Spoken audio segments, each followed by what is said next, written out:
Hello, welcome to Beyond Reproach. I'm Stephanie Domingo. And I'm Tux Lurzl. And we be drinking and we be swearing. This is the show about scandals and scandalousness in American politics and government. And we have a special guest here with us for this episode. We have Josh from the Bloody Beaver Podcast. Hi, Josh. Hey. This is our first time having a special guest, so please bear with us. Hopefully the sound is great. We are drinking essentially a whiskey soda, right? Yeah, it's basically a whiskey soda. Or it's called a highball. It's called, we'll get into that in a second, Oh, okay. But yes, it's called a whiskey highball. But Josh, you have your cocktail, correct? Oh, I have mini cocktails. We're going to cheers real quick. Cheers. Ta-da. Ta-da! Cheers. Cheers. To whiskey. And technical issues. Yes. Oh, man.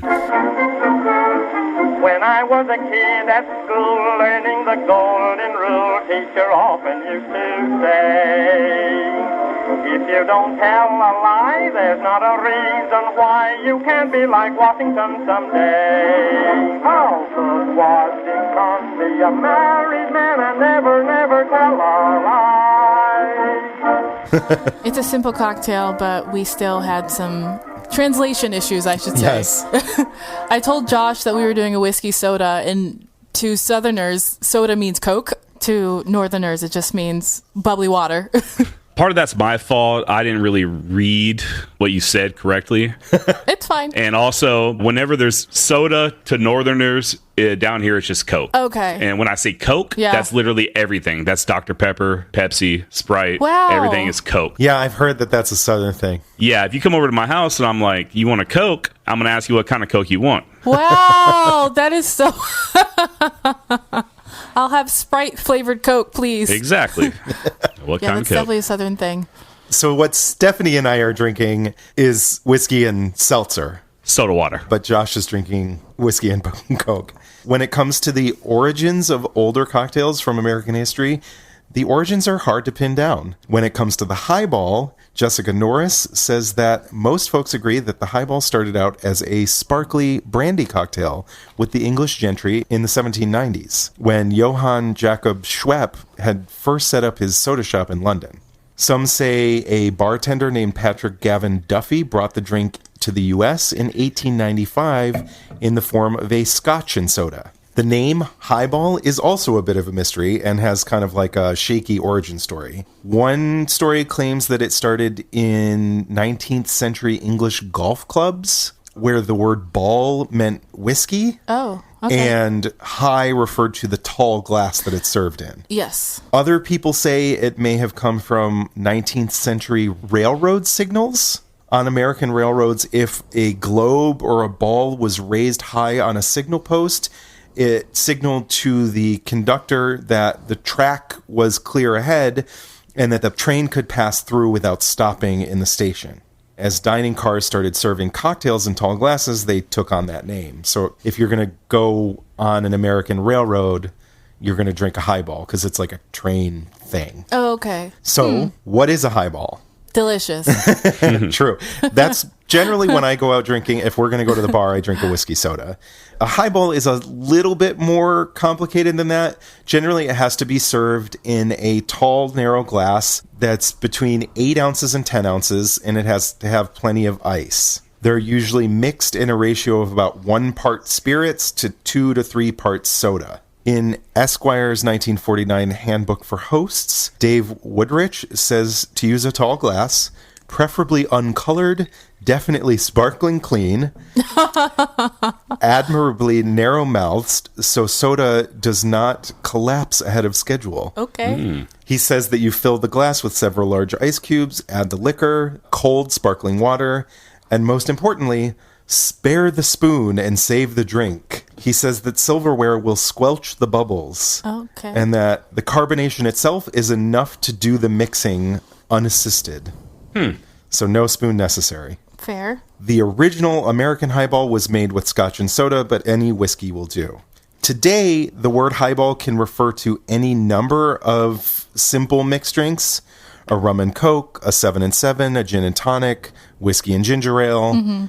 All of those would classify as a highball. Yeah. Essentially, the Whiskey, recipe Coke. is spirit, carbonated something or other, a Bubbles. Coke, Yes.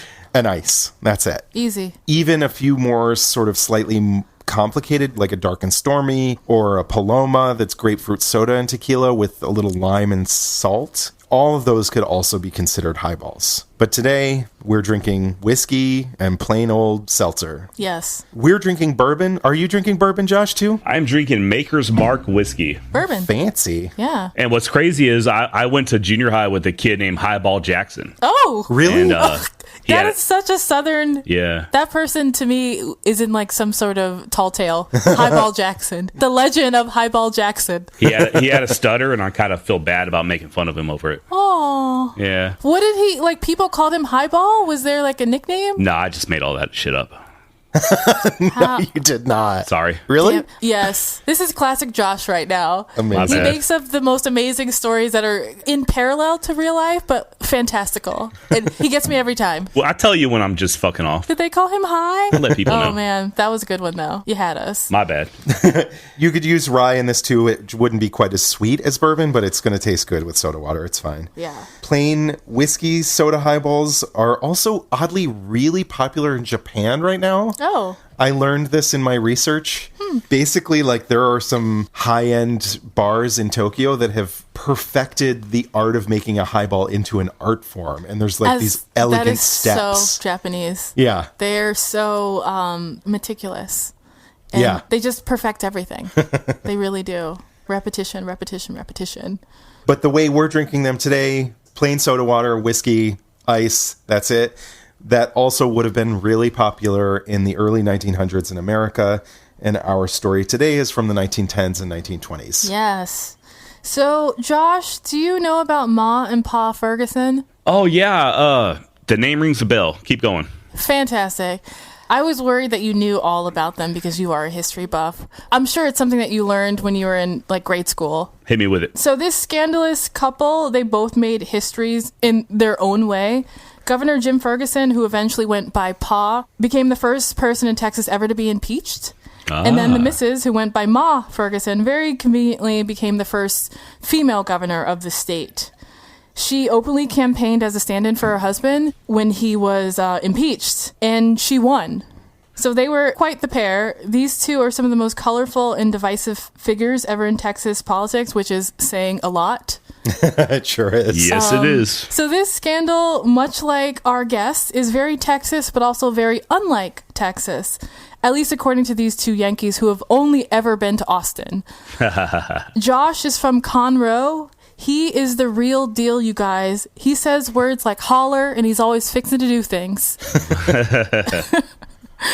So, James Edward Ferguson was born August 31st, 1871 in Salado, Texas, in Bell County. Josh, do you know where that is? It's not near me.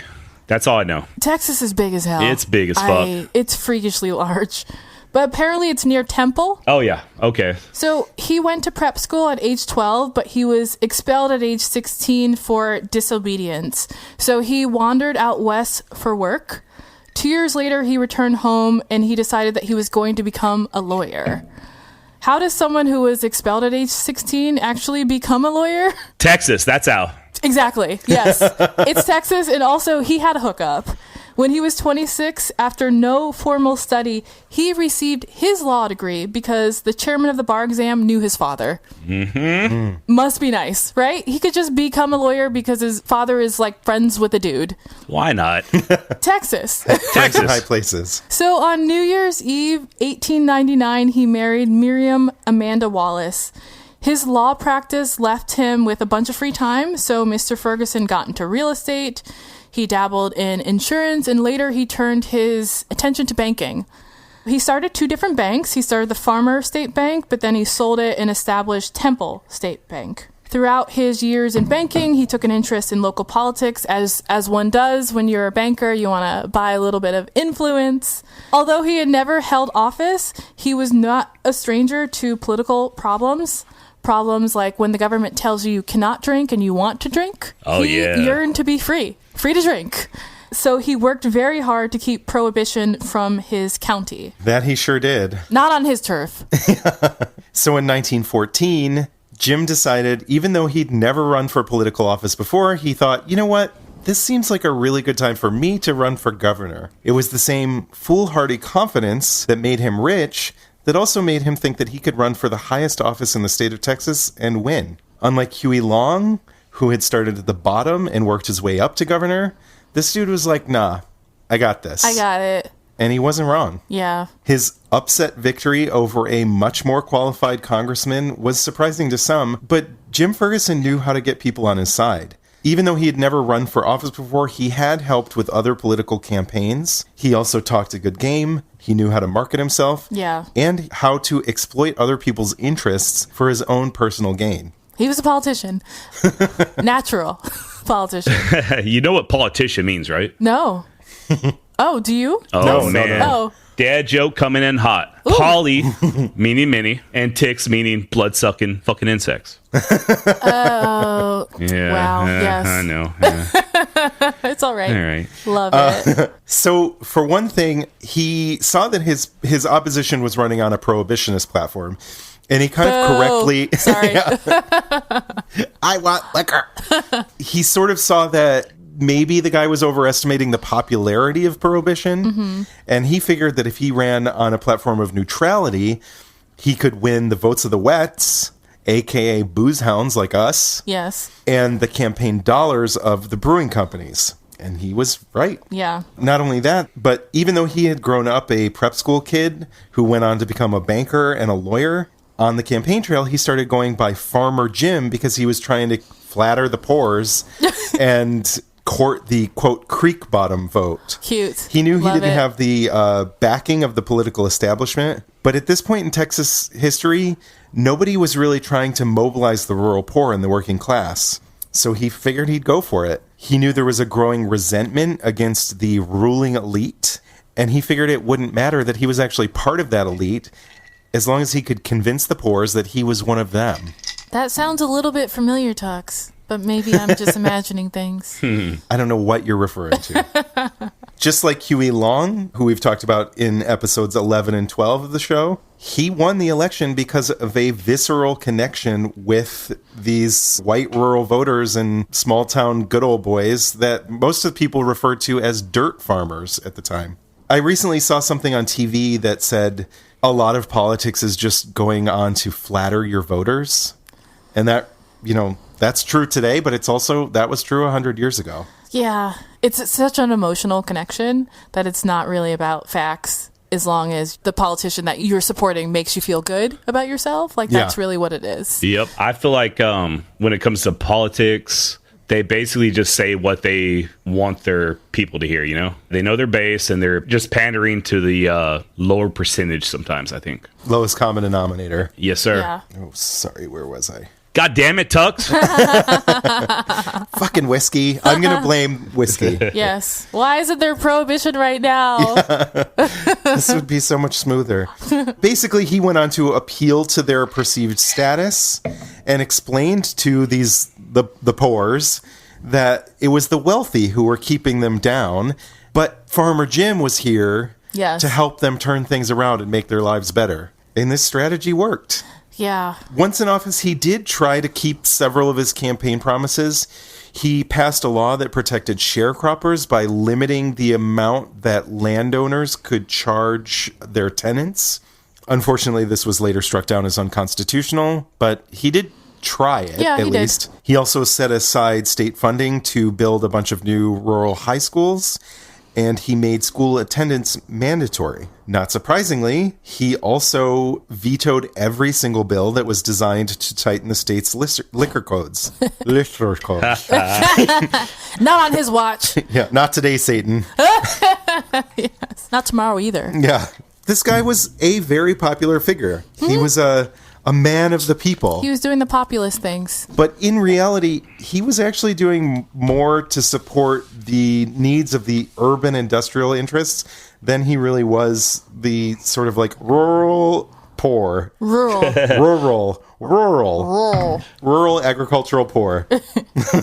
But perception is reality. Yes. And farmers big and small loved this dude. He had almost no trouble winning a second term in 1916, despite the fact that his opponent had accused him of buying groceries on the state's dollar. That Yes. son of a bitch. Which he 100% was doing. Basically, when Ferguson first took office, the legislature had to pass a bill to kind of cover the tab that was left over by his predecessor. There was a small tab that had some like services and minor expenses, butter, eggs, horse feed, car repairs, and stationery. And since the state legislature agreed to pay for it and not go after the previous governor for it, Ferguson was like, well, fuck, if this guy can do it, why can't I? Yeah. But he didn't stop at eggs and horse feed. No. He bought some seriously luxurious shit.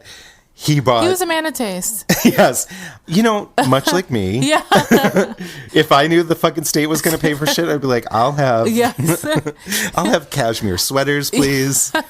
He bought car tires. He had like a New Year's Eve party catered. Yeah. He bought records for himself, and he even bought a ukulele. Dude, you can buy your own records. Yeah. But okay. Wait, hold on. He bought a ukulele? Correct. A ukulele. Correct. Oh, fuck Yes. yeah. I like this guy. Go on. Of course, he also did buy himself a bunch of groceries because a man's got to eat. Man's gotta eat. And Texans didn't give a shit. They Which is insane reelected to him. me. It's like the man buys a ukulele with tax dollars, and they're like, yeah, he seems cool. Well, to be fair, we generally don't give a shit about a lot of stuff. Yeah. Case in point. So, though he had signed legislation creating 3 new colleges, he quickly found himself at war with the professors at the University of Texas. Oh, shit. Ferguson accused faculty members of mishandling funds, which is hella rich coming from Mr. Groceries. I guess game recognizes game, but throughout this whole scandal, I just kept thinking this man is doing crime wrong. He's like pointing at other people, being like, you're mishandling funds, where he's buying a ukulele and records and groceries. We have said this on the podcast several times before, but like, do crime better. Do crime better. He was angry that several professors had openly criticized his very corrupt administration. Ferguson demanded that the president of the university fire them. The president refused, and he publicly called for an end of political interference in educational matters. He was kind of like, dude, stay in your lane. What are you doing over here? This isn't your job. You can't control who I fire or not. Why are you here? Yeah. So when he couldn't get the board to override the president's decision not to fire the professors, he went into full meltdown. In classic mega petty retaliation, he vetoed the entire appropriation bill for the university. So he basically said to them, like, how does like $0 for the year sound? Like, are y'all cool with that? However, in his defense, he was planning on being really hungry that year, and he needed the money for groceries. I get it. Butter's expensive. Especially, maybe it's cheaper in Texas, but damn, in Brooklyn, that shit's like $6 a pound. Dude, butter's expensive as fuck when you want to get the good shit. Yeah. Yeah, the good shit is like the thick Irish butter. Oh, yeah. That's not all watery. Mm-hmm. There's plenty of cattle in Texas, though. They're not eating that that's Irish true. shit. Yeah, Hey, that's true. That's Yeah, fine, but okay. those cattle ain't in my fridge in the form of butter. So this very public fight with the university rightfully launched the massive scandal. Students at the Austin campus marched on the Capitol calling for an end to Ferguson's tyranny, basically. And powerful alumni, they also swung into action. They basically called on the legislators to deal with Ferguson, like, come get your boy. He's acting crazy. Like, he's over here thinking that he controls this university. So he was soon indicted for misappropriation of funds. He was forced to defend himself against 21 different articles of impeachment. Many of the charges were weak, but 4 were pretty substantial and pretty damning. He definitely did these 4 things. Well, the first is Ferguson's UT appropriation veto. That was unconstitutional because, duh, you can't control who the university fires. Duh. Literally, what? He just kicked a hornet's nest for no reason. Yeah. And it blew back on him. So, second, the House charged that the governor had illegally funneled state funds to use for personal debts, which he did. He spent almost $6,000 to pay off debts. Using Texas money, he did that. Do crime better, dude. He was what are you feeling doing? himself. People loved him. He was going for it. So he was also charged with having illegally deposited state funds into his own bank to the tune of $100,000 deposited into the Temple State Bank. Yes. Insane. Yeah. He personally profited from this transaction because the bank wasn't paying interest on the funds to the state of Texas. And again, he's just like, oh, I didn't know I couldn't do that. Nobody specifically told me, don't steal money from the state and put it into your own bank. He's like, point me to that law that says you can't do that. So finally, the House charged that Ferguson had accepted another bribe of $156,000 from brewing interests in 1916. He insisted that this was a loan, in air quotes, a loan that was never repaid. Yeah, it was, that kind of loan that you don't ever have to pay back. Amazing. I need better friends to loan, air quotes, from. He refused to reveal that this loan, I guess, again, this loan that's in air quotes, came from 6 different Texas breweries, and it was just a bribe, clearly a bribe.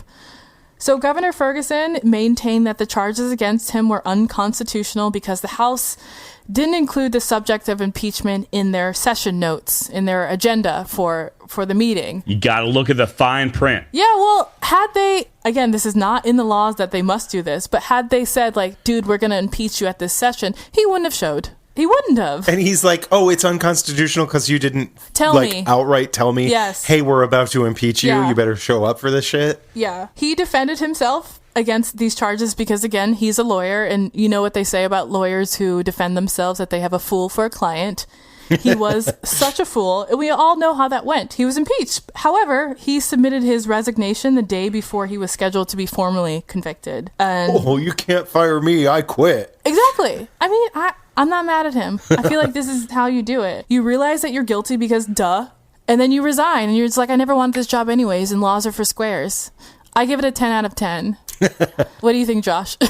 I feel like there's something in the news lately about impeachment, but I can't remember what it's all about. But, I'm definitely not a square. I think you're mistaken. Well, all this was to no avail because just a few hours later, the Senate found him guilty on several of the charges, and he was removed from office and barred from ever holding office again that was authorized by the state constitution. So the lieutenant governor, William P. Hobby, he took over. I'm not exactly sure what Josh is referring to, but I think that his main problem here was that he didn't put the entire state Senate in his pocket before these impeachment proceedings began. I don't know what either of you are talking about, so I'm just moving.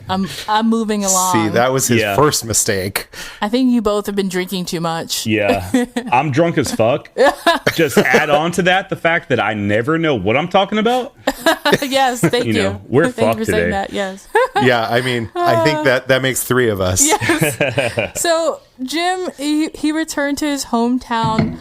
The only impeached governor in Texas history, now became a publisher. He launched a weekly paper called the Ferguson Forum, which he used to basically decry his enemies and promote liquor sales, promote drinking. Yes. Tux is like, is it still in circulation? Yes. Liquor.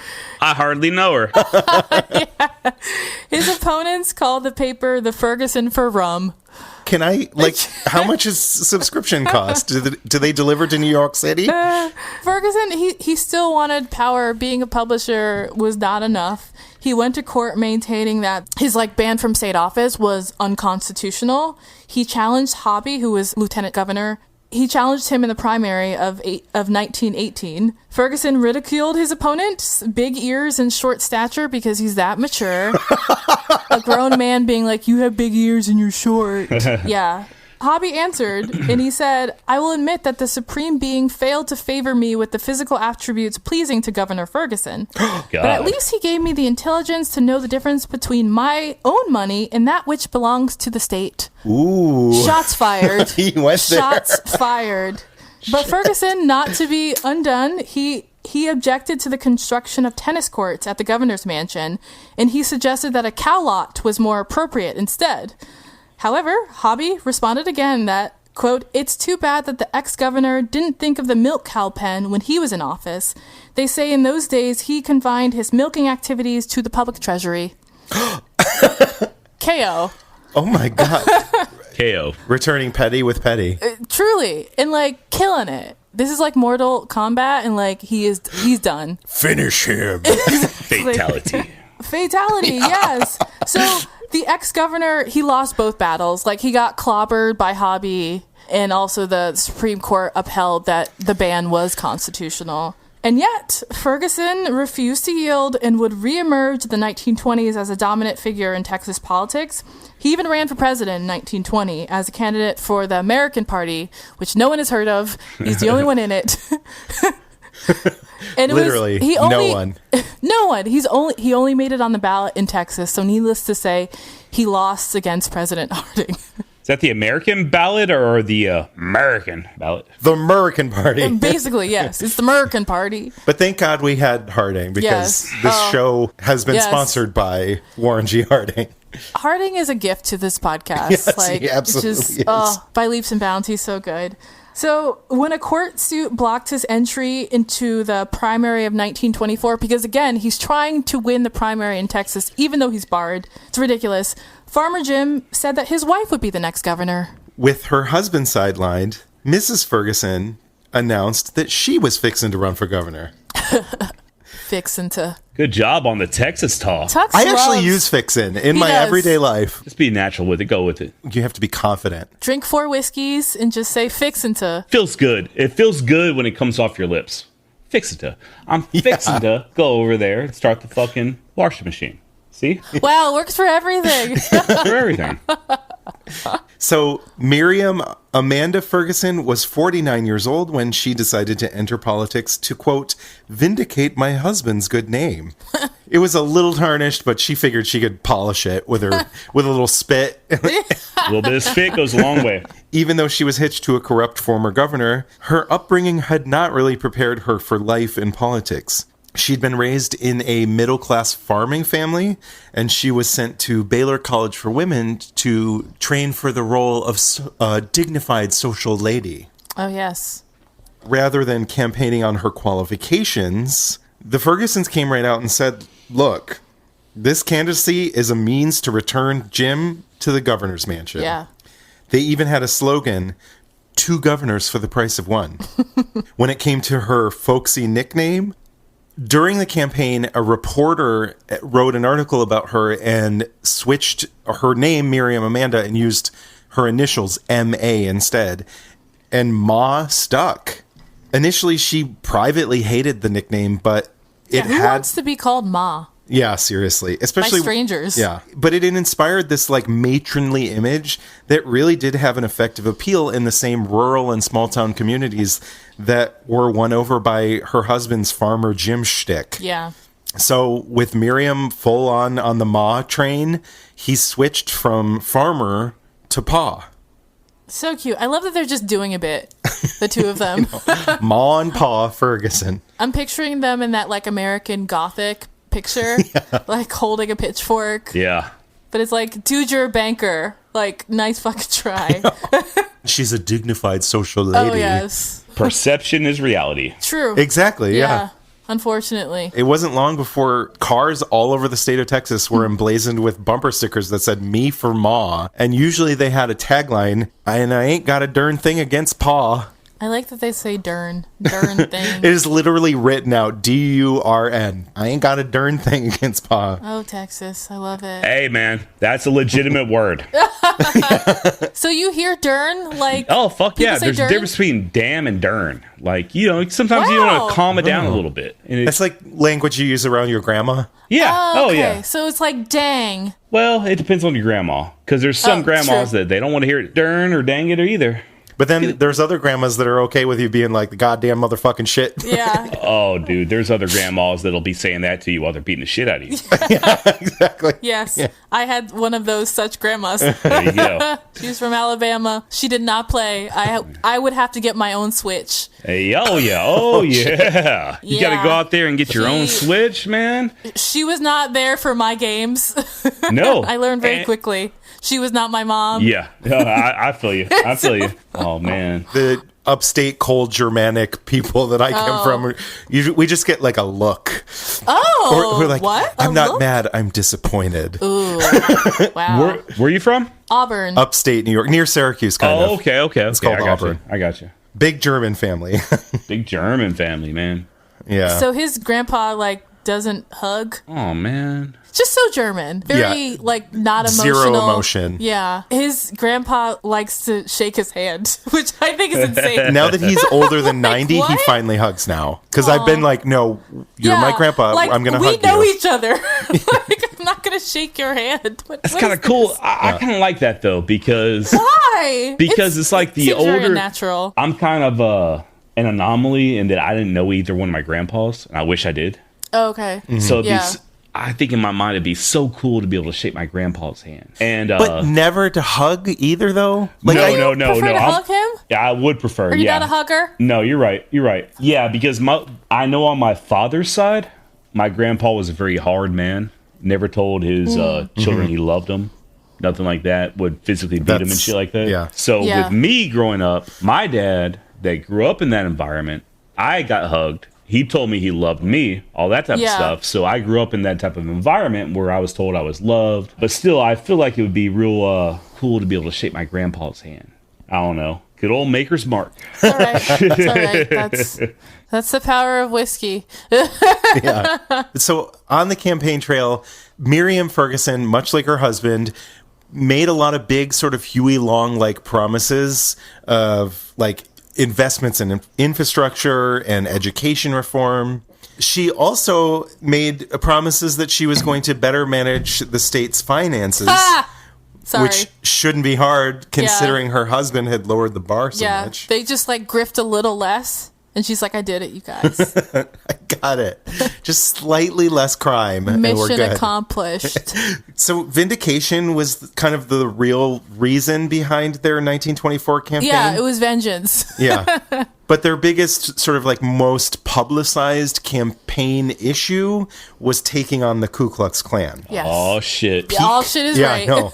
Yeah. The Klan was at their peak in the 1920s, with some estimates saying that they had upwards of 4 million members nationwide by 1924. But the invisible government of the KKK was feeling pressure from all different sides. There was a lot of attacks coming at them in the 20s after these big damning newspaper reports that were put out by the Baltimore Sun. They detailed stories of murder, rape, and arson in the paper, and the Fergusons once again read the public mood. During a campaign speech, Ma said, "Hate has been the slogan of the opposition. Venom is its password, and slander, falsehood, and misrepresentation its platform." The KKK struck back, calling Miriam a kitchen drudge and saying that she was only qualified to stay home and feed her chickens rather than trying to run the largest state in the Union. The KKK was well-funded, a well-oiled machine, and they struck back at her with such intensity that the failing New York Times felt the need to remind their readers that Miriam Ferguson was no country bumpkin. This was a cultured, educated, intelligent woman who was capable of quietly and efficiently running a household filled with servants. Not to mention the fact that she was married to a governor for several years. Now, admittedly, I don't know much about Texas in the early 1900s. Yeah, me neither. But I thought that taking an anti-Klan stance would have been a losing strategy. Yeah. Yeah. It turns out, though, after we did a little bit more research, the real issues at hand here were booze versus xenophobia. This is 1924, so the Volstead Act was already in place for 4 years. Prohibition was already a law. Yeah. But apparently in Texas, there were no laws, so they were kind of like... it seemed like it was county-based, which makes no sense because it's a national law. This is a federal law, yeah. Texas does its own thing. Yeah, exactly. Yeah, it didn't matter. They did what the fuck they wanted to do, basically. I mean, yeah, exactly. That's what it seemed like. Yeah, I mean, we're talking about a 1924 election. The law this is federal constitutional law. Oh, damn. That had been in place for 4 years already. So this sort of rowdy drinking culture of the working class saloon was largely dominated by immigrant men. And the KKK and other people who favored prohibition feared that mass immigration posed a threat to a white Protestant American way of life. They also saw that the large brewing companies were run by German immigrants who were also seen as un-American. Yep. They targeted with their drinking habit. Lederhosen and their delicious beers. Beer making bastards. Exactly. So they targeted the drinking habits of people who they saw as enemies of, quote, 100% Americanism. Yes. The un-Americans shouldn't be drinking, but Americans are fine to drink. Basically, Catholics, foreigners, and African Americans. They thought that if they could stop them from drinking together socially, they could also stop them from muddying the waters of white American life and culture. So on the campaign trail, Miriam adopted her husband's anti-prohibitionist stance, despite the fact that she privately did believe that there should be increased restrictions on alcohol. Yeah, she was a team player. And she kept her own personal shit to herself, which she needed to do. Like, girl, shut the fuck up. Everybody wants a drink. Yeah. Kick rocks, nerd. Yeah, exactly. So it was their opposing views on prohibition that kept the Fergusons at odds with the Klan. Yeah. And then with this whole, like, Ma Furguson thing falling into place, she was basically playing, like, she was no longer Miriam Ferguson. She was playing this, like, cartoon role. Yeah. She's wearing bonnets. She's feeling it. She's feeling herself. On the campaign trail, she's wearing a sunbonnet to all of her rallies. She's all of a sudden, like, so matronly. Yeah. She's even inviting the press into her home to watch her can peach preserves. Oh my God, I love it. The theater of it is really, really fun. At a solid 5'5", with gray tinged dark brown hair and brown eyes, she was perfectly at home on the campaign trail. In fact, in the crowd, she shook so many hands that her right arm swelled to twice its size. And all this handshaking paid off. She won the election by almost 100,000 votes. Wow. Of course, her opposition, they couldn't have that, and they tried it. Yeah. They tried it. There was an 11th hour court suit to have her candidacy disallowed because of the so-called common law disability against women in office. But the district court ruled that even though her husband was legally entitled to her salary, that was no reason to stop her from running for office and winning governorship. Yeah. They also ruled that even though her husband had openly said that if she were elected, he intended to be the one running the government. I like how not shy he was about he was out there saying shit. Yeah. And the judge was kind of like, well, yeah, he said it, but like, that doesn't mean he's going to do anything about it.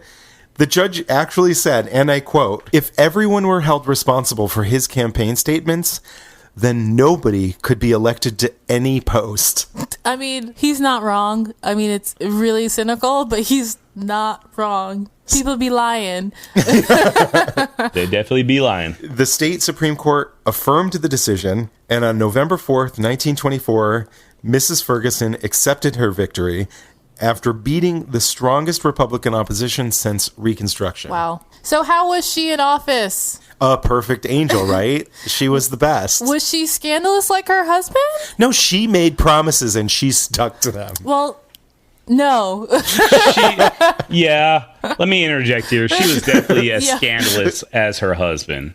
Exactly. Everybody was back then. She knew what the fuck was going on. Exactly. Yeah. She was playing the same position like her husband. Yes, ma'am. Yeah. So the most sensational charge against her concerned the awarding of enormously profitable construction contracts. Specifically highway construction contracts. She awarded them without any competitive bidding. And the people who won them, they just so happened to be donating to her husband's newspaper. They just happened to be buying advertisements, like in large quantities, maybe spending a lot of money on the Ferguson Forum. Just so happened. It was just... Yeah, that's weird. That's a weird coincidence. Totally what a random. Weird coincidence. Such a weird coincidence, you guys. Don't look too much into it. Like, you're imagining things. So no one was ever indicted, but a number of these contracts were eventually rescinded. So her first term saw few successes. Over 2 years, she failed to realize her campaign goals of reducing wasteful spending because duh. I mean, duh. She's still doing, and her husband are still doing kind of grifty things. She also wanted to increase funding for highways and education, and that really didn't happen. She did support and she signed an anti-masking law specifically aimed at the KKK, and it was eventually overturned by the courts, unfortunately. She was also attacked for her extensive use of her power to grant pardons and appeals to parole. Ma had promised the voters that she would be more lenient about pardons than the previous administration.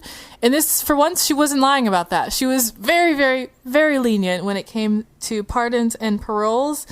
In her first term alone, she issued more than 2,000 pardons. 2,000. 2,000. Yes. So there was a story that involved a father who approached Pa about a pardon for his son. While the man was apparently pleading his son's case, Ferguson kept talking about a horse he wanted to sell for an exorbitant price of $5,000.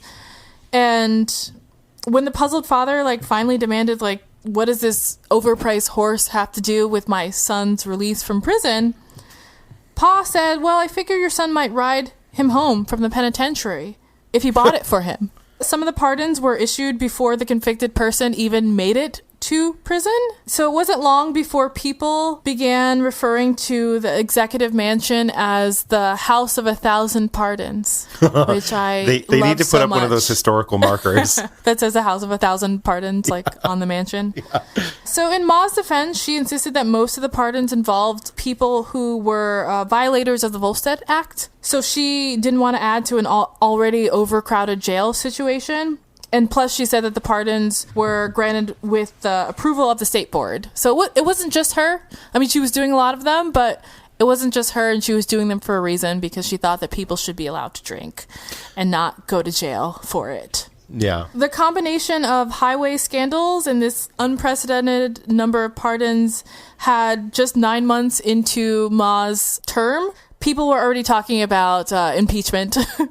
There were rumors flying around. She said that it was just politics, totally just politics, not a big deal. Nothing to see here. Nothing to see here. I'm just doing regular things. However, her reply to a petition for a special session from 100 legislators was anything but a joke. She said, let them assemble if they want to. Let them start something. I'll still be here at the finish. Now about this special session they want me to call, they tried to camouflage it as an inquiry into foot and mouth disease and tick eradication. They must think I'm a bird. It's my feet, it's my mouth, it's my eradication they want. Some of them call me a dumbbell. They will soon find out how dumb I am. In spite of all that mush about me being a frail, delicate woman, they will see. End quote. Fighting words. Yeah. She's weary of the okey doke that caught her husband because he showed up to a special session and it wasn't in the minutes that it was going to be an impeachment. So she's just I know what you guys are trying to do. Yeah. I've seen this before. We've been here, done We this. have seen this before, I should say.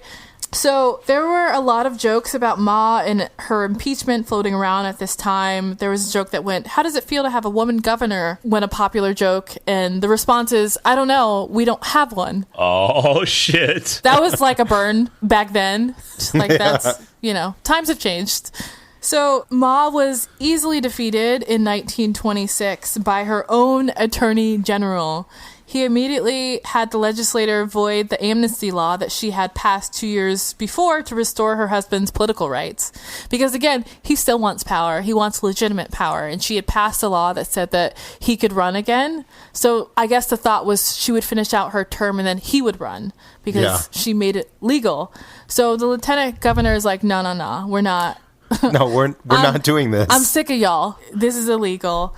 So Texans, it seemed, were upset at reading about the press conferences conducted by Pa, who had no official title, but was seated in the governor's chair, because he was writing about this in his newspaper.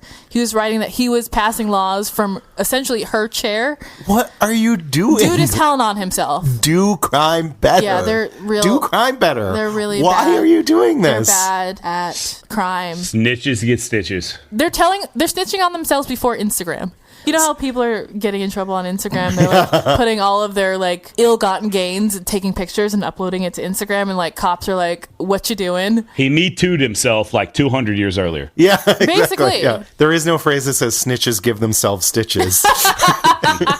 There should be. There should should be. So Texans, they were sick and tired of all of this mess. They were tired of being embarrassed by this like proxy government. They were tired of having this governor who was not the real governor. They were sick and tired of it. They were done. Were they though? Oh, well. Are we sure about that? In 1930, Ma tossed her famous sunbonnet back into the gubernatorial ring, and Texans were into it. Absurd. She led coming out of the first primary only to actually lose the runoff election to an oil magnate named Ross Sterling. But Pa was unperturbed. He said, "Our motto is never say die, say damn." 2 years later, they were back on it again, back on the campaign trail. And this time, she actually won by the narrowest, squeakiest margin. Yeah. 4,000 votes out of almost 1 million. Wow. Ugh. And before long, the Ross Sterling forces had asked the courts for time to investigate the nearly 100 pro-Ferguson counties where the votes cast outnumbered the poll tax receipts. Ooh, how does that happen? That seems fraudulent. Okay. Yes. Nothing to see here. Avert your eyes. Yeah. But Ma weathered the storm, and on January 17th, 1933, she raised her right hand, and for the fourth and thankfully last time, yes, Ferguson was sworn in as the governor of Texas. Unbelievable. Just fucking scandal on scandal on scandal on scandal. These two, the end. Texas. Messy boots. Yeah, we like to stack it up down here. Truly.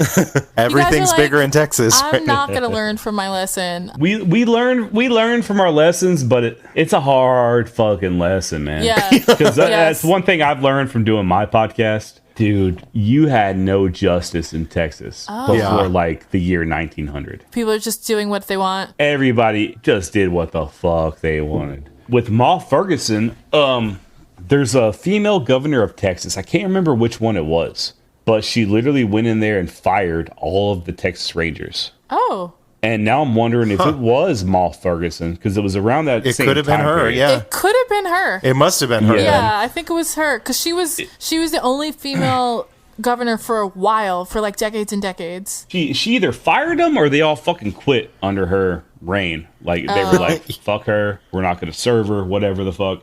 And then in her response, in Donald Trump fashion, was to be like, well, I'm going to fire you. How about that? Yeah. This is just like her husband. Like, you can't fire me, Yeah. I quit. But the other way around, you can't quit, I fired you. Exactly, yeah. I guess our drinks are empty, so That one really took it out of me.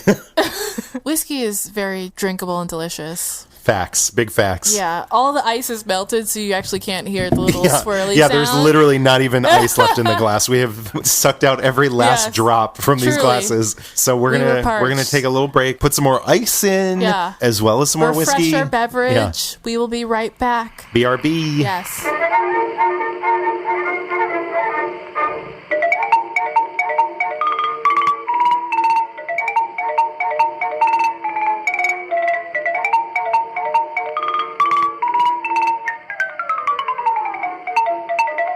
Woo! I feel like we need a yeehaw in here A somewhere. yeehaw. Yeehaw. I can't say it convincingly, just like holler. Give it a try.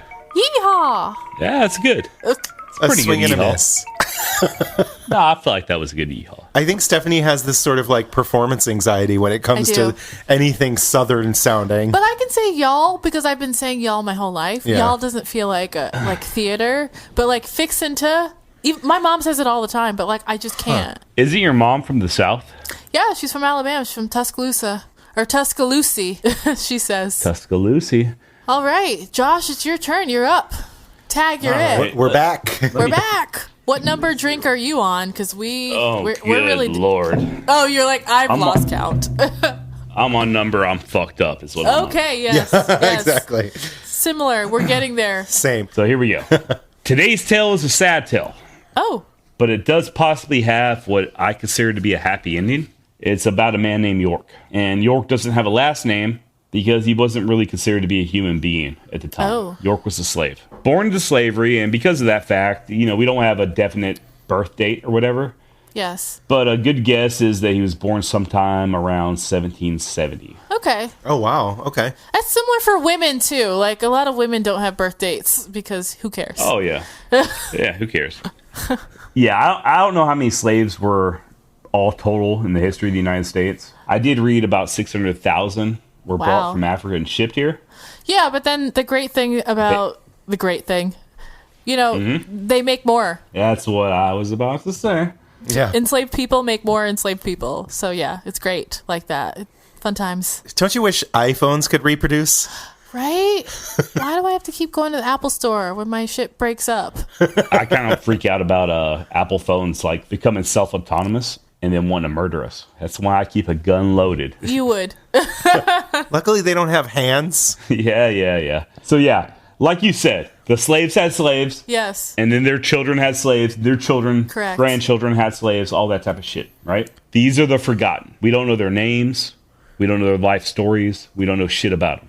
We know they were there. We know they existed. But the reason York is recorded in history is because he was a participant in my favorite thing in the world to talk about, the Lewis and Clark expedition. Oh, okay. Oh, cool. shit. That's Yes. right. I talked about it a little bit on my podcast, and I'm sure your audience is probably already aware. They should be. They should be. Yeah. But no, the Lewis and Clark expedition. Just a quick rundown. In 1803, the United States purchased the Louisiana Territory, Yes. which took up most of the interior of the United States. That's like Florida to like Arizona, right? It's like the bottom half. Dude, no, that's like Florida to Canada. Yeah, it went Florida all the to way Ca- up to it's- and across from like Damn. Ohio to I don't know something Wyoming something. I didn't know it went that far north. Look up St. Louis, Missouri, and then just scroll west all the way to the Pacific Ocean. That's what it was. Wow. Okay. It's everything. If y'all are saying like, oh, I didn't know that, neither did they. That was the big thing. Nobody knew what the fuck was out there. Yeah, they had no idea what they were going to find. They had Wow. crazy ideas, dude. They were talking about looking for the lost tribe of Israel. Oh, crazy yes. shit like the that. Black Israelites. Yeah, Oh, so man. weird. But yeah, we didn't know exactly what we bought at the time. So President Jefferson got Captains Meriwether and Lewis and William Clark to lead an expedition from St. Louis all the way to the West Coast. One of their main tasks was to find an all-water route, which we know now does not exist. I talked about this a little bit on a previous episode on my podcast. They did a lot of exploring. They identified plants, animals, stuff that was then unknown to science. They studied various tribes they encountered along the way. I was about to say they found a lot of natives Oh, just yeah. living their lives because they were there for millennia. Go on. For years and years, yeah. The Lewis and Clark expedition, it was a huge undertaking. Like, it's the equivalent of, we're going to go to fucking Mars right now. Like, that's what Yeah, it was. seriously. That's how unknown this territory was at the time. The reason York, who we're talking about, was a part of this expedition was because he was Captain Clark's slave. Oh, okay. And that's not a situation where Clark just went to the flea market and one day he was like, yeah, let me just pick up a slave. No. York was born as Captain Clark's slave. York's father was Clark's father's slave and childhood companion. Likewise, Yeah. with York, he and Clark grew up together. They played together. And that's just the first part of like where the scandalousness comes in. At one point, these two were just kids. They were just playing outside, throwing pine cones at each other, wrestling around in the river, shit like that.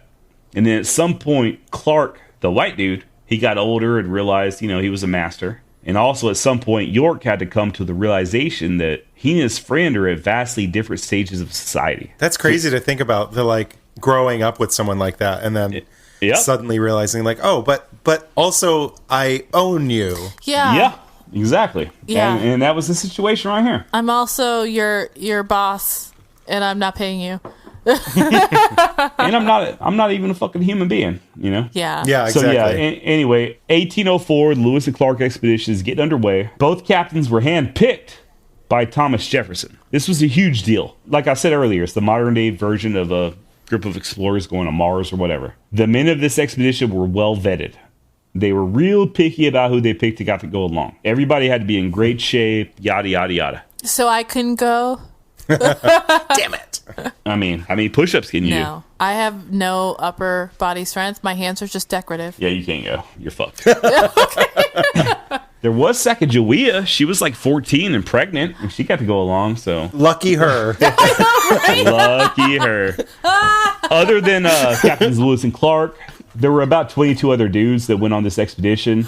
You know, I just mentioned Sacagawea, young Native American lady that would accompany them, along with Lewis's dog, Seaman. What was his name? Seaman?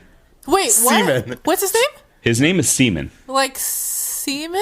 Like Seaman. Yeah, so in preparation for this podcast, I did look into seeing why Captain Lewis named his dog Seaman. Like, was it like a nod to the Navy, like a seaman, you know what I mean? Oh, yeah. Yeah. Uh-huh. Turns out it was not. He actually had several dogs before Seaman with similar names. Names like Jism, Love Batter. No. What? Yep. Baby Juice, Cum. Oh man. my God, no. I'm telling you, Man Milk, No, the Devil's Nectar. Excuse me. Go on. My jaw's on the floor. Truly, his jaws in the sub-basement. He had a blue heeler that he was extremely fond of, and that blue heeler's name was Penis Pudding. No, it wasn't. Oh my God. So by the time his new dog came around for the expedition, Seaman was the only nickname he had left. Yeah, I'm obviously fucking with y'all right now. Okay, that's what I Seven, thought. you're like waiting. I am nodding at Tux to be like, don't fall for this. I listen to his podcast, and this is what he does. He strings you along, and it seems kind of believable. Like, you get me every single time. There's a few times when you insert like rap lyrics, and then you don't get me because I know what you're saying. But like, what rap literally lyrics? Every other time when it's not a rap lyric, you get me with your lies. All right, but I admit to it. I'm over here like, there's no way that this is a joke because we've given you so many opportunities to be like, no, I'm joking. Yeah, no, you see. But I admit to this shit. I'm obviously joking Yeah, no, around you about do, that you shit, do. right? Yeah. Eventually. Yeah. But also, if you look back, it's so clear. Because why? I wanted to be like, wait, they were saying come in like 17. That should have, yes. All right. You got us. You got me for a while, but then I'm like, I've been down this road before. Let's get back to Mr. York. According to Stephen Ambrose in the book Undaunted Courage, York was described as being very large in stature, very dark complected, strong, agile, and a natural athlete. And he was extremely useful during the expedition. Here's where we get into the next layer of the scandal. Okay. He was, in all intents and purposes, in equal standing with all the other members of the expedition. He carried a rifle. Oh. That was almost unheard of when it came to sledge. Oh, wow.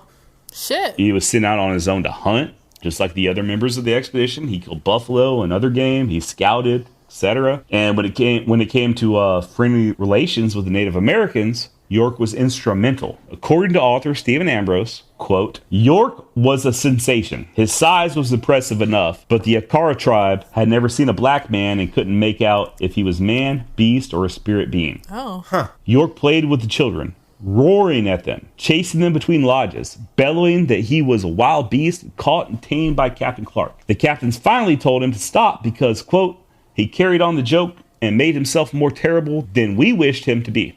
The men of the expedition enjoyed the favors of the Arika women. Yes. Meaning they stuck their penises in the women's vaginas in a vigorous motion. Okay. Often encouraged to do so by their husbands, who believed that they would catch some sort of the power of the white men from such intercourse. Yeah, this was the thing. It was very weird. Basically, they thought they could like transmit it from the wives to them.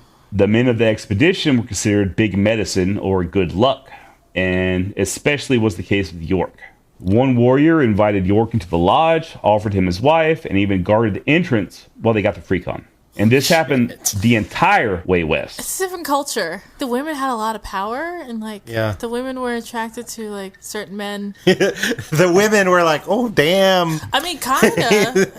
Kind of think it was the other way around. Oh, you think it was the other way around? Sadly enough, I don't think the women had much choice in these encounters. Oh, okay. Okay. You know, so you're a Arika warrior, okay? And you have this strange, huge black dude come into camp. And you're like, this dude's magical. This dude's like some otherworldly type of person. I'm going to make my wife fuck this dude. And then... Like, how could I get his essence? Right. And then later on, when I fuck him, or when I fuck her, sorry, when I fuck her, that power is going to be transferred to me. And I think the ladies probably didn't have too much of a choice in the matter when it came down to it. Yeah. Which is kind of shitty. Yeah. Yeah, kinda. Well, they're women, so it's rare that we get the upper hand in most things. Right. Yeah, and that's doing my podcast on the Wild West, women got a really bad shake of the hand. Well, especially in the West, it's all like prostitutes and Yeah, and that's the whole thing, like man. the best you could do is like a madam. Yeah. Women were fucked up. Black people were fucked up. Everybody was fucked up. Yeah. But it's like the worst of the worst that nobody ever talks about is the Native American women during this time frame. Yeah. Shocking. well, even to this day, that's literally like one of the most disenfranchised parts of our society is the Native American women. Absolutely. Nowadays, you have women trafficking, human trafficking. A lot of people go missing. It's fucking insane. There's a lot of campaigns about all the Native American women that have gone missing recently. You see, they do Absolutely. like a handprint over their mouth. Yeah, it's fucked up. Yeah, it's fucking crazy. Like Tux, how many Native American women have you ever met? One. Yeah. In my entire life. Yeah. Same. How about One. Same with you, Steph? I've only met one person in my entire life, and I met her when I was in Ohio when I was like 15. Same This here. was a friend of mine in college. She was friends of my mom. It's and we crazy. live in America. And I feel like one is more than most people, unfortunately. Oh, no. Look up North Dakota, South Dakota, Montana, Wyoming. They're all over the fucking place. That's the problem. Get on YouTube and look up the current fucking living conditions of a Native American in South Dakota, Pine Ridge Reservation. The worst ghettos that you can think of do not fucking compare. Yeah, it's not good, and I'm aware of it, but yeah, it's shameful that I only know one Native American person. I've only met one Native American. Well, that's not shameful for you. I mean, you're living your fucking life. It's just, who we happen to meet. But the only shameful thing, I think, is the fact that we as a society in this country... Yeah, we've ignored them. We've put them away and just like, we say that they're gone and they're not gone. They're not gone. They are still there. On my podcast, I'm going to talk about that a little bit more. Great. On New Year's Day, 1805, the first winter, they had a big shindig. They busted out a trombone and a fiddle. Fancy.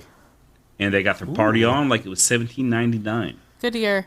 Clark called on York to dance, quote, which amused the crowd very much, and some astonished them that so large a man could be so active. So just by earlier depictions of York with the Native American children and all that type of stuff, roaring and scaring them and all that, you can kind of tell he was clearly enjoying himself at that point. Yeah. Yeah. Sure, he was a curiosity, but he was no longer amongst a people that viewed his skin color as a negative. Something that made him less human. Yeah, it was a positive sort of curiosity, like, ooh, you're new. But when you read about all the other times that Clark and Lewis made York dance, I kind of wonder if that shit didn't start to get real old real fast. I'm sure it did. I'm sure it did. The Nez Perce tribe have carried on an oral history about trying to wash the color off of York's skin. Okay. Wow. And this goes well into the 20th century.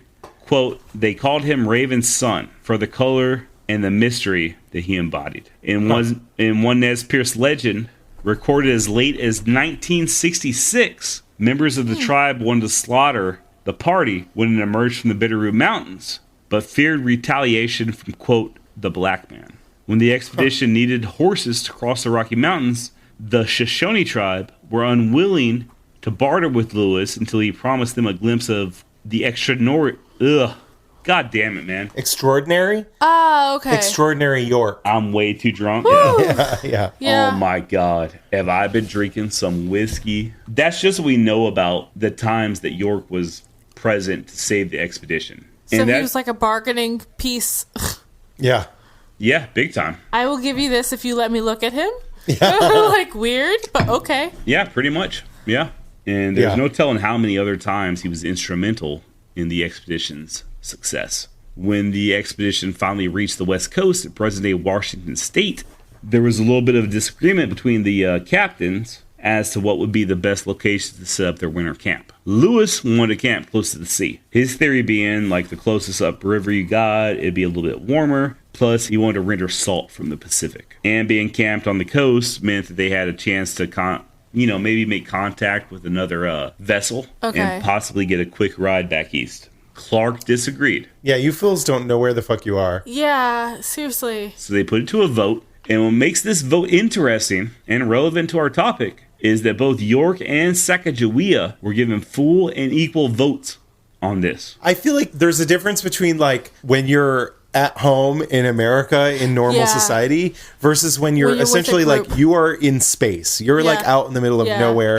There's only whatever 20 of you or so on this boat. You are all that you all know. Yeah. Like this group of people is like essentially America. Exactly. Like whoever is with you. And everyone's pulling their weight, so it's not quite as easy to be like, well, you don't count. Yeah. When you're like, oh, I need you to like do a dance for the Shoshone tribe. Yeah, exactly. You know what I mean?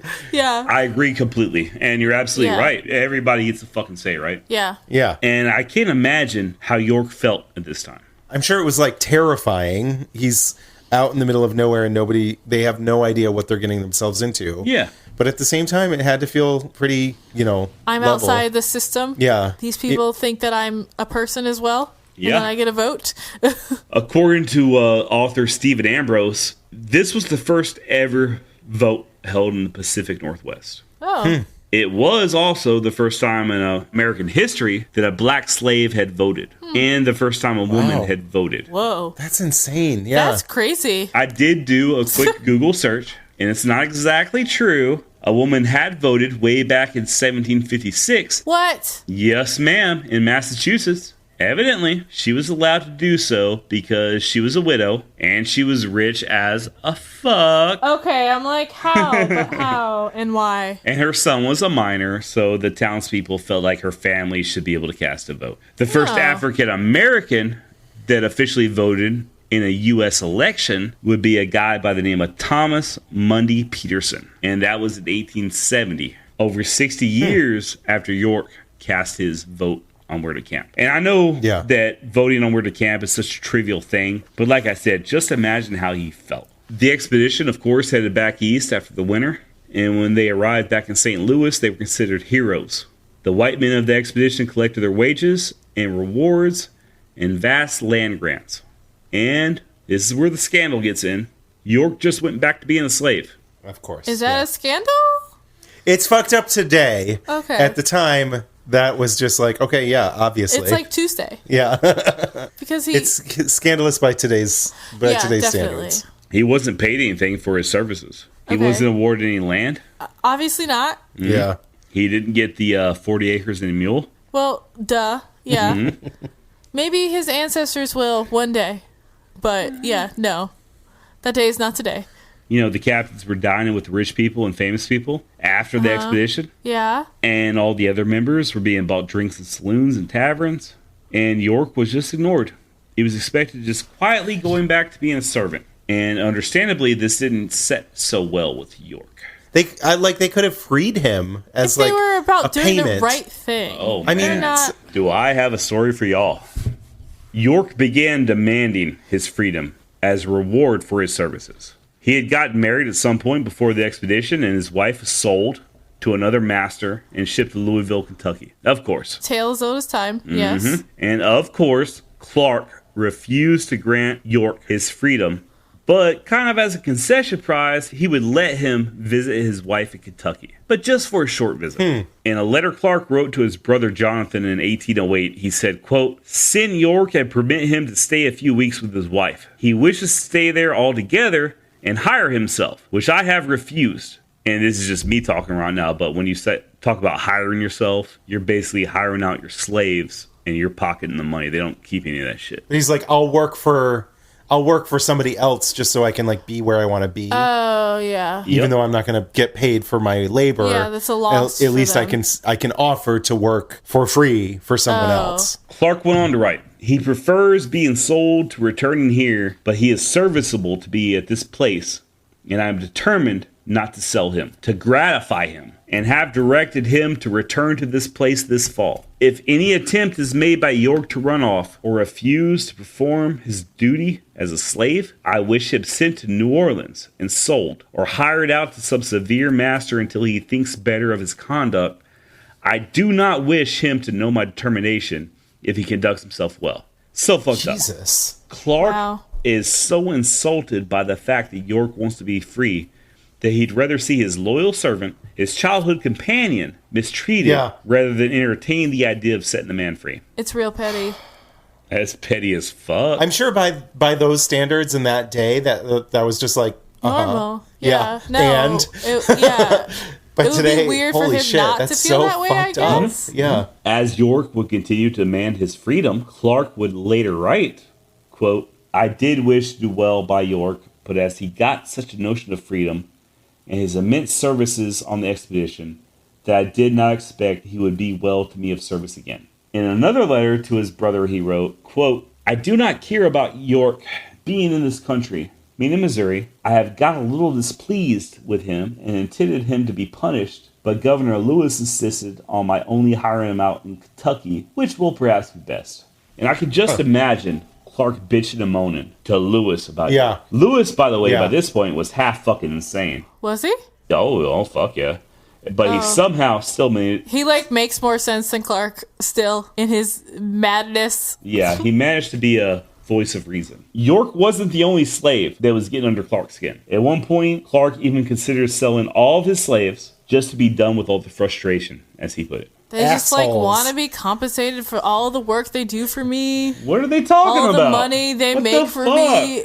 How dare these human beings expect to be treated like human beings? Right? I know, right? Exactly. Seriously. Basically, in May of 1809, York came back to St. Louis, to Clark. Okay. And writing of his return, Clark said, quote, "He is here, but of very little service to me. Insolent and sully. I gave him a severe trouncing the other day, and he is much mended." So this man York was a huge part of the success of the expedition. He demonstrated numerous times that he was willing to lay down his life for Clark, his childhood companion, and he was now being beaten like an animal. The whole situation reminds me about the Thomas Jefferson quote, "I tremble for my country when I reflect that God is just." And like I said earlier, Jefferson chose the captains. And Jefferson wasn't a fool. He had his own slaves, and he had his own controversies. But yet, he was an intelligent man, right? Yeah. We can look back on shit that Thomas Jefferson did and said, and some of it's inspirational, some of it's motivational, and some of it's, this dude was a piece of shit. He was notoriously brutal to his slaves, and he refused to free them on his death. So yeah, he was garbage. Yeah, exactly. But like I said, there's a lot of his writings we can look back on. It's like, oh, okay, this makes sense. His writings were aspirational. They weren't about his own life and what he was doing. That's what's strange with this whole thing, because to me, this is my favorite part of history, Lewis and Clark expedition. I fucking love it. Yeah. And I always felt like Captain Clark was kind of a hero. And then you learn about what I'm talking about now, how he treated York. It's like he's a fucking piece of shit, Yeah, there are no heroes in history. There's none. Yeah. Oh, my God. There's just men and women. They're just people. Often very shitty people. Sometimes amazing, but they're just people. They're not gods. They're not the thing of myth at all. Oh, my God. I'm going to quote you so much on that, because that's so great. It's true. Yeah, it's very true. Yep. Yeah. We are standing on the shoulders of freaks. Humans.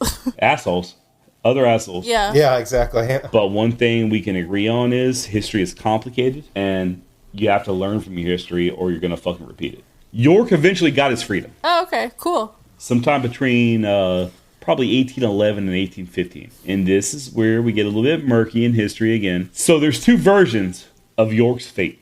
According to Clark, during an 1832 interview with Washington Irving, Clark said that he granted York his freedom, and it was that freedom that caused Clark's downfall. Huh, okay. Clark explained that York started a freight company business once he was freed, but it was a failure. Quote, "He could not get up early enough in the morning. His horses were ill kept. 2 died. The others grew poor. He sold them and was cheated. Entered into service. Fared ill. Damn this freedom," said York. "I have never had a happy day since I got it." He determined to go back to his old master.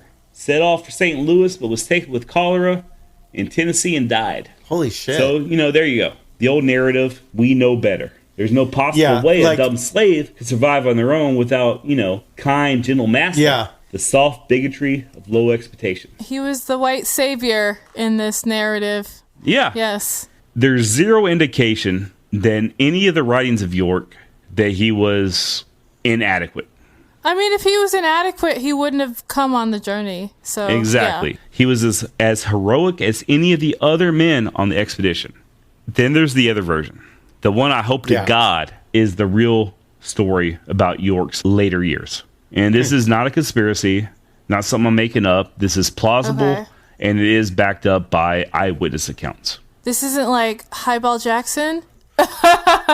Man, Highball Jackson back in junior high, yes. he tried to beat me up one time when I was sharpening my pencil. Yeah, that guy sounds like the worst. But no, in 1832, a mountain man and trapper by the name of Zenas Leonard was passing through the Rocky Mountains when he met an elderly black man living among the Crow tribe in Wyoming. This man claimed he had first come to the territory with Lewis and Clark. And there was only one black man that came west with Lewis and Clark, and that was York. The idea of a black man living in the western North American territory isn't that much of a stretch. You find it all throughout history. Yeah. In this history, particularly the fur trapping era of the 1830s, you had famous black men like Edward Rose or Jim Beckwith. And both those guys were born slaves, and they came west, and they lived a life of freedom, just like York. In their later years, they rose to the rank of chiefs among the tribes they lived with. The Rocky Mountains and the frontier didn't have anything in common with the civilization back east at that time. Out west, you were stripped of everything. Only the bare necessities of life mattered. You had to rely on yourself and your companion, and it didn't matter if you were white, black, orange, or whatever the fuck. And by and large, the other mountain men didn't care either. As long as the man that was right inside of you was capable and steady, nothing else mattered. And that's why men like Jim Beckworth and Edward Rose became chiefs among their people. The fucking skin color did not matter. So maybe York did try his hand at freighting. Maybe his business did fail. And maybe then he set his sights west. I mean, hell, he had all the necessary skills. Mm-hmm. He knew how to survive. He knew how to communicate with the natives. He knew and understood their culture. And he knew the freedom that their lifestyle embodied. I talked about it before on my podcast, but nobody was ever as free as the Native Americans who inhabited the western United States during this time. You know, before disease and western expansion, all that took them over. And just kind of going off script right now, I talked a little bit on my podcast about the book Tribe by Sebastian Junger. Oh, yeah. Younger. Yeah, it's a great book. Love that fucking book. I've heard good things about that book. And he talks a lot about, like, what is it about the Native American society that there were so many people, white Americans, that were fleeing to that society and trying to join it, but it was never the opposite way. Yeah. There were never Native Americans trying to join white society. And they were still the epitome of freedom. And I hope that's how York spent his final years. I can see him chilling in a teepee, you know, covered in a buffalo robe, leisurely smoking his pipe. Amazing. As the fire crackles and hisses. Hope he had 2 or 3 fat wives to keep him warm at night, keep his belly full. This man had to return to, quote, savages to finally be treated as what he was, a human being. Yeah. A human that I hope got the respect he deserved in the later years of his life. If you're ever in Louisville, Kentucky, there's a statue honoring York there. Pretty cool looking statue. It's got him standing there with a rifle on the Riverfront Plaza. There's another cooler yet cryptic statue in Portland, Oregon that depicts York. It's not a very attractive statue, but on his back, instead of the normal scars from the whip you would expect from a slave, is William Clark's maps scarred onto his back. Wow. And I thought that was pretty powerful. You know, the artist replaced the typical scars you'd see on a slave's back with the maps that this man helped contribute to. Mm-hmm. Yeah. In 2001, President Clinton made York an honorary sergeant of the United States of the Army. So his memory does live on. You know, we're talking now in 2020. We're discussing this man who served his country honorably. You know, we're recognizing him right now. So that's something. Clark would become an Indian agent as well as the governor of Missouri. An Indian agent? What do you mean? So he was in charge of the reservations early on. So, like, think of Jackson was all pushing. You had to say is Jackson. I'm like, okay, this is some bullshit. He was pushing the tribes west. Yeah, of course. You know, the Choctaw, Cherokee, Seminole. Yeah, all of them. Yeah. All of them. The Trail of Tears. He did try to do right by them. compared to the later people that would come on. And How, though? What do you mean? here's the sad thing about history. I can't tell you about what he did so great about him. Oh, okay. I can tell you what he didn't do. It's like, comparably, he actually did try to feed them and give them supplies and shit like that. To whereas the people that came after him made no effort whatsoever to give the Native American supplies. They just gave them bullshit. Yeah. Scandals and scandalousness, right? Yes, truly. That's what we do here. And that's where the shitty thing comes in with a lot of the shit. I always liked Clark. He seemed like a great leader during the Lewis and Clark expedition, and he did a lot of good things for the Native Americans, comparably to their successors when he was an Indian agent. And it's like, God damn, man, I want to like this dude. But then you look at how he treated a fucking childhood friend. Yeah. And it's like, okay, how does this... Yeah, it's hard to compare history to like current day the way we would look at things today, but at the same time you also there's that phrase like don't meet your heroes. Yeah. It's like that's like FDR. There's so many things that I want to love about FDR, but he was such a fucking piece of shit on so many ways. Yeah. Heroes don't exist. No. Amen, Stephanie. Outside of like Disney movies. I want to thank y'all both. Yeah, so that was a great story. Did y'all have fun at least? Yeah. Yeah, absolutely. That's all I care about. With technical difficulties, like still it was really fun. And we learned a lot. I really appreciate y'all letting me do this. Yeah. I have no idea why y'all want to fucking talk to my ass. Oh. But I really appreciate it. I think all three of us come from very different backgrounds. And it's really crazy to me that y'all would listen to my podcast and actually want to share something like this. It blows my fucking mind. I think it's good to have different perspectives. And I love your podcast, even though it's like really violent and super vulgar. I enjoy it because I know nothing about Wild West history at all. Yeah. And you clearly love it. And it's just like, I hear that through your podcast, and it's exciting to hear someone love the Wild West as you do. Well, thank you. Yeah, thank you for coming on the podcast. Yeah, coming on and telling this awesome story. Yeah, sharing your Wild West history with us. I don't know a lot about Lewis and Clark other than like cookie cutter shit I learned in high school. So this was good to have like a deep dive and put like real personalities to these people back then. I mean, it's a hard story, but it's like it's real. So many layers. Yeah, it was really, really good. I'm glad y'all liked it. Our drinks have been empty. Our drinks, there's literally not even ice left in these drinks, but there's a lemon left in mine. But you know, an empty drink means I guess we're done. America's history is juicy. We just add whiskey and soda. And a lemon, right? A lemon. Yeah. The only thing that remains. Thank you so much for listening to Beyond Reproach. This has been Tux Lurzol. Stephanie Domingo. And Josh! One name like Madonna. Yeah. That's it. Big thanks to Tim Clough. The biggest thanks. Our editor, sound engineer, and savior of this episode that was riddled by technical issues. Praise him with a capital H. Yes. God bless you, Tim. Till next time. Bye. Bye. Ta-da.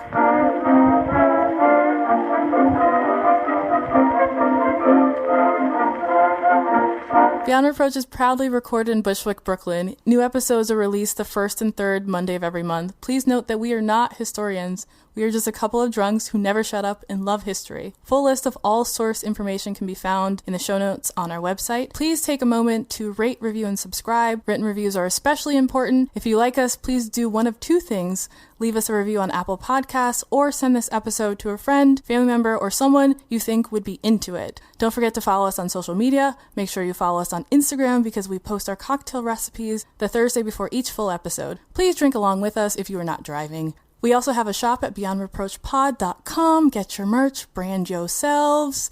We are on Patreon if anyone would love to show us some love and throw us some nickels to support the production of our show.